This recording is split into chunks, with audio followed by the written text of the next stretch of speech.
Pendulang emas di Tanggul Timur Mile 32, Kuala Kencana, Mimika, Papua Tengah dibuat ketar-ketir.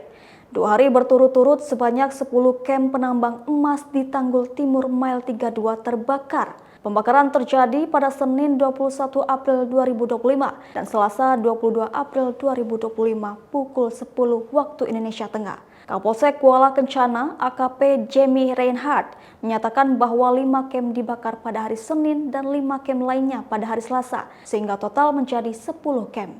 Tim gabungan kepolisian yang hendak melakukan pengecekan TKP pada Selasa melihat kepulan asap dari lokasi kejadian. Saksi mata di tempat kejadian perkara memperkirakan pelaku pembakaran berjumlah sekitar 30 orang. Jamie mengatakan tim gabungan sejak kemarin ingin mengecek lokasi tempat kejadian perkara. Saat sampai di Tanggul Barat, di Tanggul Timur sudah terlihat asap api yang terbakar. Jamie menyampaikan dari keterangan saksi yang berada di lokasi, kebakaran kamp ini dilakukan oleh pelaku berjumlah puluhan orang. Jamie menyampaikan pihaknya hingga saat ini masih terus melakukan penyelidikan terkait motif dan pelaku pembakaran puluhan kamp pendulang tersebut. Saat kebakaran kamp, tidak ada orang satupun yang berada di lokasi kamp. Tidak ada korban jiwa dalam peristiwa, hanya ada alat-alat yang digunakan untuk mendulang emas yang terbakar. Sebelumnya, Kementerian Pertahanan RI membantah kabar sebanyak 11 pendulang emas yang dibunuh TPNPB OPM di Kabupaten Yahukimo, Provinsi Papua Pegunungan adalah agen intelijen TNI.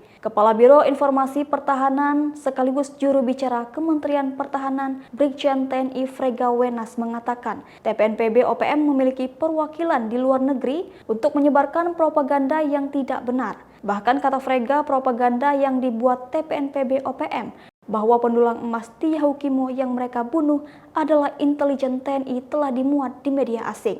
Ia juga menegaskan pendulang emas di Yahukimo yang dibunuh oleh TPNPB OPM adalah warga sipil.